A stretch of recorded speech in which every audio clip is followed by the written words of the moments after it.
இப்போ உதாரணத்துக்கு அவரை வச்சு தயாரிப்பாளர்கள் பல கோடி செலவு பண்ணி படம் எடுக்கிறாங்க.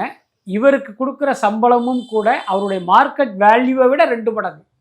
இப்போ அஜித் வந்து ஒரு படத்தில் இப்போ பாருங்கள் 185 கோடி ரூபா சம்பளம் கேட்குறாரு.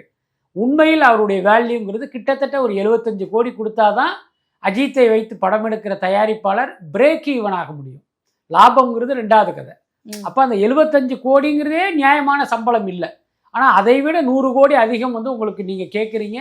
அதை கொடுப்பதற்கும் ஆட்கள் தயாராக இருக்காங்கும் போது அந்த தயாரிப்பாளர் லாபம் அடைவதற்கு அல்லது அவர் நஷ்டப்படாமல் இருப்பதற்கு அந்த படத்தினுடைய ப்ரொமோஷனுக்கு நீங்கள் போகணும். ஆனால் நீங்கள் என்ன பண்ணுறீங்க, நான் ப்ரொமோஷனுக்கே வரமாட்டேன் அப்படின்னு நீங்கள் ஒதுங்கி நிற்கிறீங்க. அப்போ இதே கொள்கையை இதே தீவிரத்தை உங்களுடைய ரேஸ்லையும் நீங்கள் காட்டணும். ஆனால் அங்கே என்ன பண்ணுறீங்க, ஊர் பேர் தெரியாத ஊடகங்களுக்கெல்லாம் பேட்டி கொடுத்து அங்கே வந்து நீங்கள் அட்டென்ஷன் கிரியேட் பண்ணுறீங்க.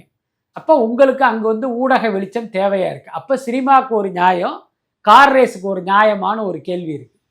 அதுக்கடுத்து அஜித் ஆரம்பத்தில் என்ன சொன்னார் அப்படின்னா, ரசிகர்களை வந்து என்னுடைய தனிப்பட்ட விருப்பத்துக்கு வந்து பலியாக்க மாட்டேன், பலிகடை ஆக்க மாட்டேன்லாம் சொல்லியிருக்காரு அவர். இன்றைக்கி என்ன பண்ணுறாரு அப்படின்னா, அதே ரசிகர்களிடமிருந்து அதே ரேஸுக்காக ஒரு பணத்தை வாங்குகிற ஒரு வேலையை பார்க்குறாரு. இப்போ துபாயில் வந்து அவர் ரேஸ் கலந்துக்கிறாரு. துபாய் ஆட்டோட்ரம்னு ஒரு இடம் இருக்குது. அந்த இடத்துல பார்த்தீங்கன்னா ஒரு நிகழ்ச்சி மாதிரி ஒன்று பண்ணுறாங்க. அந்த போஸ்டர்லாம் கூட நம்ம துபாய் போகும்போது நம்ம பார்வைக்கு வந்தது. இப்போ அஜித் கார் ரேஸ் ஓட்டுறாருல, அந்த காரு அது பக்கத்தில் நீங்கள் உட்காந்து இவர் கூட ஒரு ரவுண்ட் அடிச்சுட்டு வரலாம். அதுக்கு வந்து 3500 திர்ஹம் வந்து கட்டணும். நம்ம ஊர் காசுக்கு கிட்டத்தட்ட 85,000 90,000.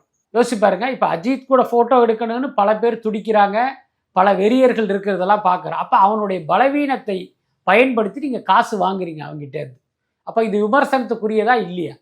எல்லாத்துக்கும் மேலே என் ரசிகர்களை என்னுடைய சுயநலத்துக்கு பயன்படுத்த மாட்டேன்லாம் சொல்லிட்டு இன்றைக்கி யாருடைய சுயநலத்துக்காக அந்த காசை வாங்குறீங்க அப்படின்னு ஒரு கேள்வி இருக்குல்ல. அதனால் அஜித் பார்த்தீங்கன்னா தன்னுடைய கொள்கையிலிருந்து வெகு தூரம் விலகி போயிட்டார். இன்னொரு பக்கம் அந்த